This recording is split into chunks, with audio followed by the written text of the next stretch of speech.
Dr. Siobhan O'Sullivan does like knowing animals. Dr. Siobhan O'Sullivan does like knowing animals. Hey you guys, welcome to Knowing Animals. Knowing Animals is a podcast where we speak to animal studies scholars about a piece of their work. I'm Siobhan O'Sullivan and I do like knowing animals. Now this episode of Knowing Animals is brought to you by ASA. ASA is the Australasian Animal Studies Association. Have you joined ASA yet? It's just 50 Australian dollars. That's probably about 30 quid. It's not much. That's for a year's membership. ASA really wants you to become a member. Membership helps fund the organisation's activities, which includes a biannual conference. So the conference will be held in New Zealand in 2019. It's going to be absolutely fantastic. So quickly jump online, become a member of ASA, and think about coming to their conference. We have a second sponsor for this episode of Knowing Animals, and it is, of course, MC Pony. Now, as you know, MC Pony does the theme music to this podcast. You know, good old Dr. Siobhan O'Sullivan. MC Pony has a lot of musical offerings available at her website. It's vegan infused. That's VEGANTHUSED.com. MC Pony. Check out her rhymes and her music. Okay, well, goodness gracious me, this episode of Knowing Animals is coming to you from Leeds, and we are in the Grand Arcade of Leeds. We're here in the real world. We're actually at a vegetarian/vegan cafe called Roots and Fruits, where I've eaten quite a few times now. So it's very real. You can probably hear commotion in the background, including banging. So I hope that you enjoy the ambience of Leeds as we record this episode of Knowing Animals. So this week I'm joined by Dr. Alex Lockwood. Alex is Senior Lecturer in the Faculty of Arts and Creative Industries at the University of Sunderland. And today we're going to discuss Alex's articles, Bodily Encounters, Bearing Witness, and the Engaged Activism of the Global Save Movement, which appeared in the journal Animal Studies in 2018. Welcome to the podcast, Alex. Oh, welcome, Siobhan. Thanks for having me. So, Alex, why this article? Well, I became vegan probably about 8 or 9 years ago. And I guess, and at the time, my scholarship was very much focused around environment, climate change, media representations. And I was also writing creatively in that area. And as I became more aware of like the situation in which animals are kept and treated, my scholarship sort of moved towards like critical animal studies, thinking about sort of how I could then contribute in some way. And around about 2014, I was working with a charity here in the UK called Orca, who are a marine conservation charity. And I started working with them to, essentially, they do some amazing stuff with children, like taking children on these trips to watch whales, spot dolphins, and get them engaged in pro-environmental behaviours with cetaceans.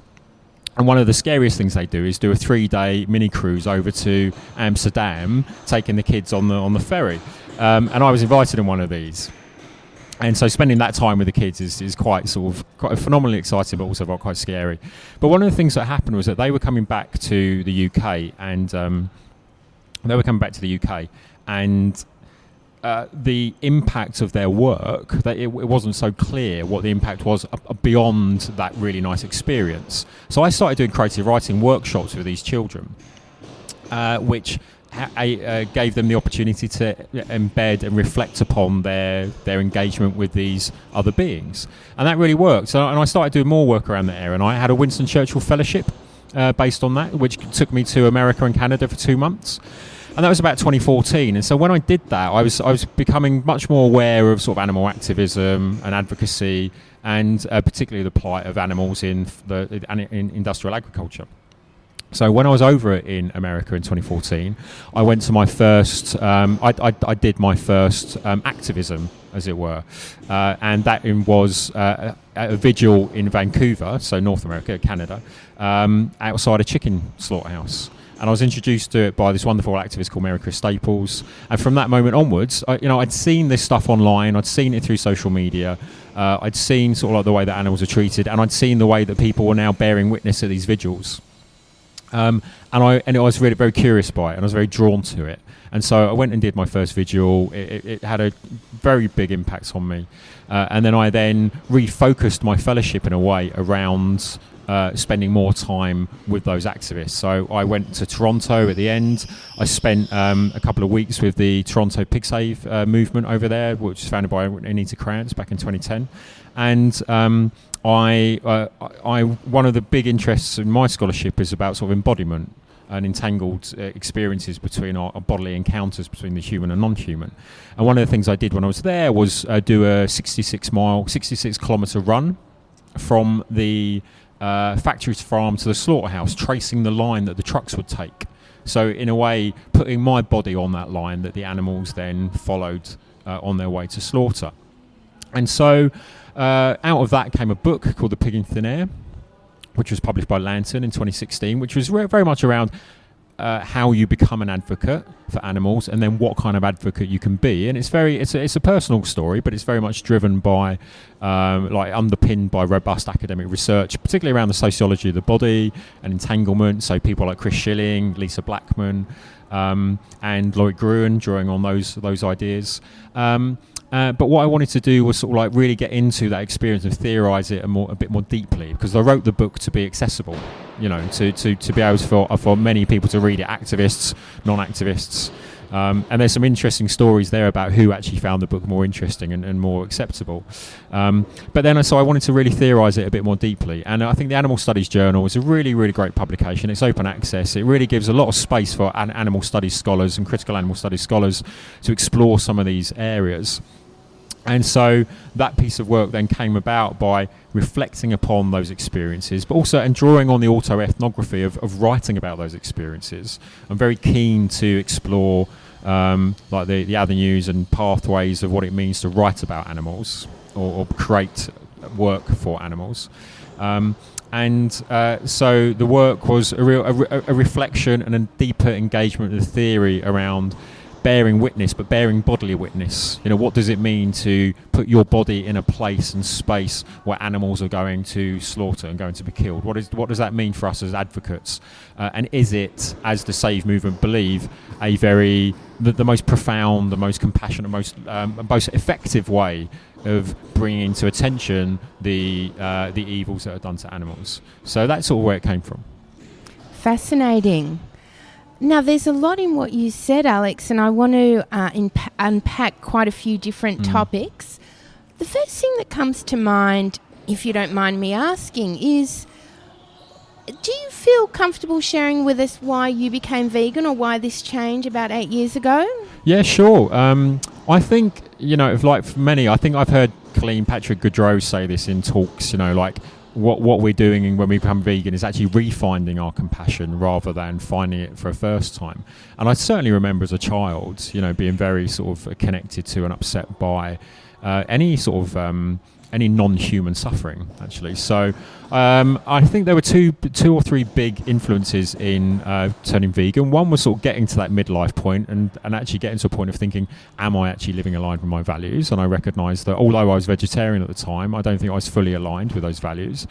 The second one that I write about in the book, and I think many people have written about in I'm sure more eloquent ways than I have, was really that impact of social media to be able to give us a window into worlds where we didn't have windows before, I think. And the third was actually adopting a rescue cat, Misha, who I still have now, and actually then coming back to the attendance of regular, everyday bodily engagement with another non-human being. And I think all of those things came along at the time when actually probably a fourth one was actually getting more serious about my physical health and running. And actually then I read a great book called Born to Run, which was by Christopher McDougall, which was about the adventures of Scott Jurek, who's a plant-based vegan ultra runner, and talking about and then I started to think, I'm a runner. Maybe what he's saying about the recovery benefits of a plant-based diet, of purely plant-based diet, would help me. And so those four things all came along at the same time. So it was definitely for those ethical reasons, and particularly I think then social media allowing you a window into the world of the ways that animals are suffering and animal advocacy that I just wasn't exposed to before. So, can you tell us something about the Save movement? What's their philosophy? What do they do? Yeah. The Save movement was started in Toronto in 2010 by Anita Krantz and a group of people who recognised the suffering of pigs on the way to a slaughterhouse in downtown Toronto. And their philosophy was very much from the beginning of, the standard one of, thinking about slaughterhouses don't have glass walls, so how can we show people on the outside what's going on the inside to affect change in their beliefs and their behaviours towards animals? It's the manifesto, the ethos is very love-based, it's very compassion-led. It's influenced very much by the writings of Tolstoy and Gandhi and Martin Luther King and other civil rights writers and movement makers. And it's very much around the central aspect of bearing witness to the suffering that goes on in a world to non-human animals as a moral duty and sharing that with others. So it's grown now around the world to about 430 different groups in maybe 50 or 60 countries. And here in the UK, we actually have around 60 groups. And I've been playing a role here, so I'm not that objective researcher. I'm very much a subjective activist researcher, as I know many guests who have been on your podcast, identify as. I remember hearing your Nick Taylor interview, and she said that very clearly, which I was very pleased to hear. And so I've been involved here in setting up like a central support team to basically look at how we can grow the movement in the UK with central support around transparency, finance, fundraising, marketing campaigns, to think about the core work of the Save movement in terms of bearing witness, but also then vegan education. And actually what's coming up much more clearly now is the need for an ecological imperative in animal activism in terms of linking animal activism to the climate crisis. So, Alex, I have done a fair bit of trespass in my time. I feel very privileged to have had the opportunity to go into places where large numbers of animals live in very socially invisible ways, such as factory farms. And to me, it's very powerful, and it's almost the kind of thing that can't be replicated easily. There's something about walking into a battery egg farm and just seeing the volume of individuals in cages. It's overwhelming, and it's a sensory experience in a way that is hard to replicate. I don't get much chance to go inside factory farms these days, unfortunately, because I'm a boring academic these days. But what is it about the body? What is it about being there and bearing witness that's important? I think it's good for us to think about and remember that our social worlds are built upon our bodily relations. Who we are as physical beings shape the world around us, and we can choose to turn away from difficult experiences and actually in many ways protect ourselves and feed into this very Western idea of the individual invincible body that we like to think that we have.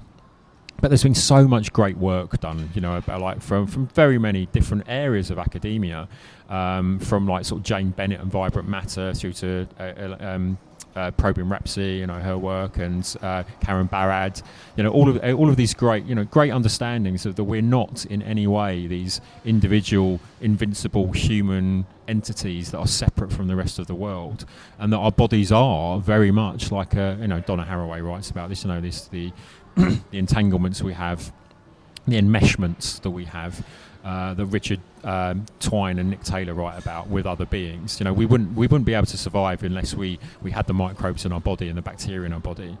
And it's that understanding that our bodies shape the social worlds that we have, and that animals in themselves, their bodies are influences and agents in the way that we shape our worlds.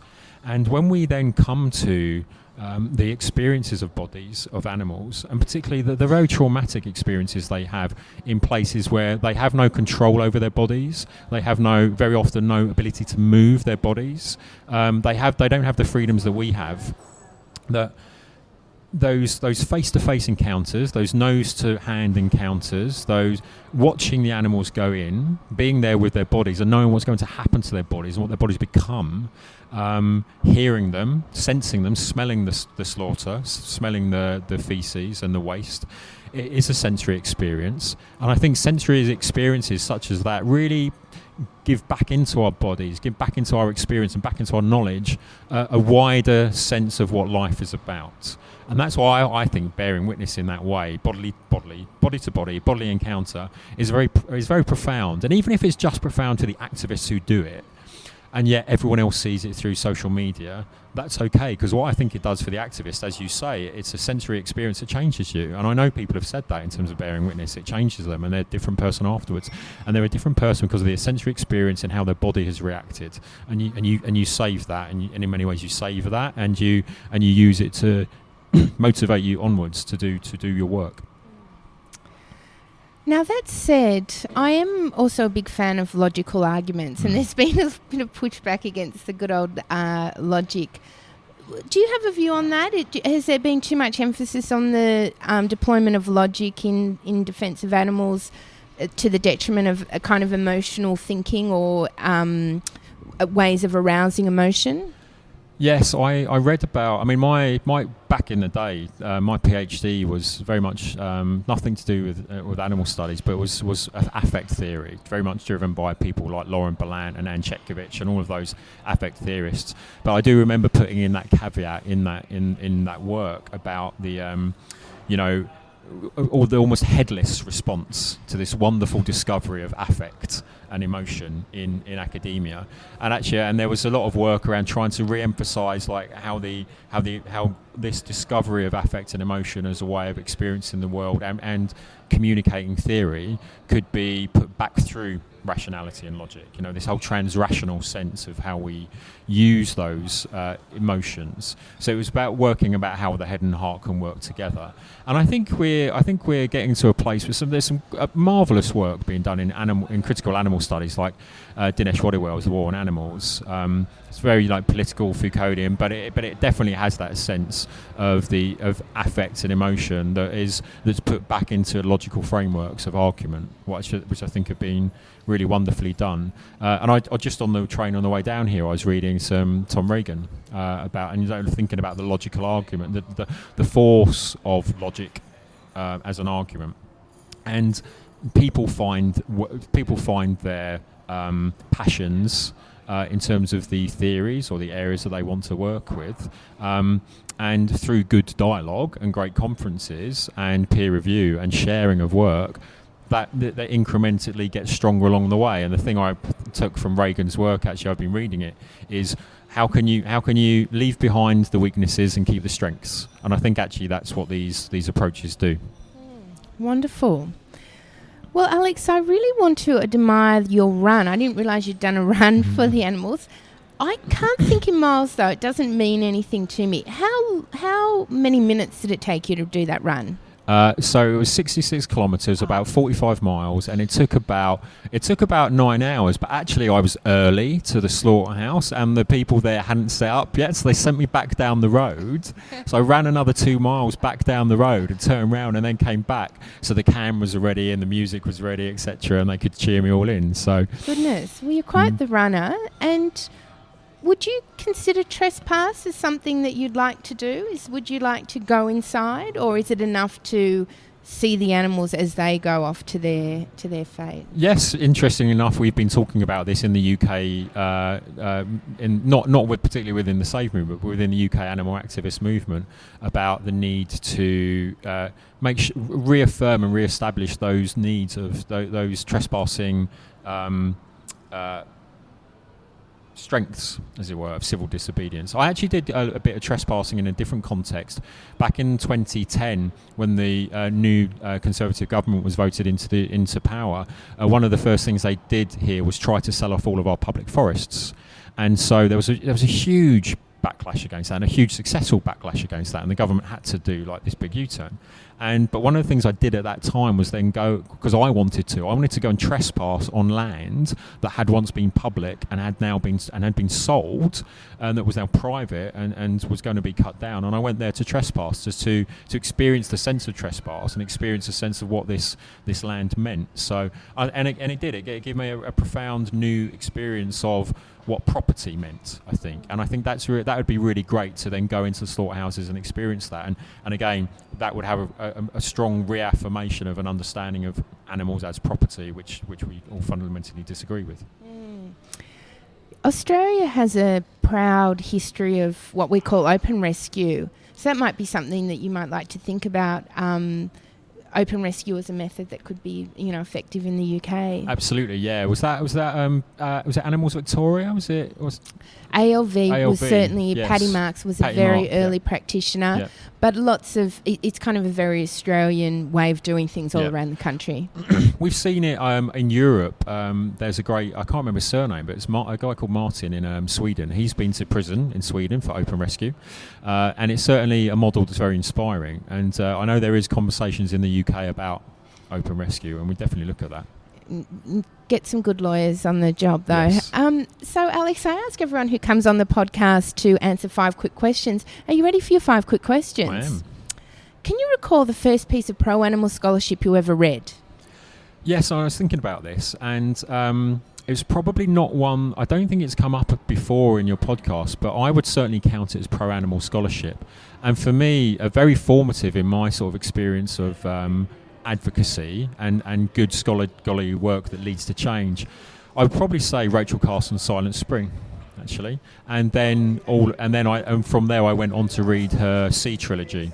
And for me, that had a profound effect on me in terms of mobilising lots of disparate voices into a public force that can advocate for change, and in this case, very much around sort of songbirds.